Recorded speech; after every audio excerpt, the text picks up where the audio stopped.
We're looking at sales pipeline data, but I want to create a view that only shows my closed deals. So let's do that. Right-click anywhere in the table and choose Create View. Now a view is also used to limit which columns you see. So in this case, there's a couple columns that I don't want to be in the view. And now you just create the filter.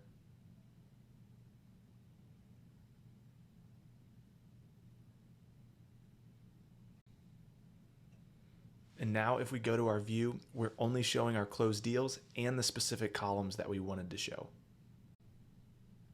Now we're going to do this again, but this time we're going to filter before we create our view.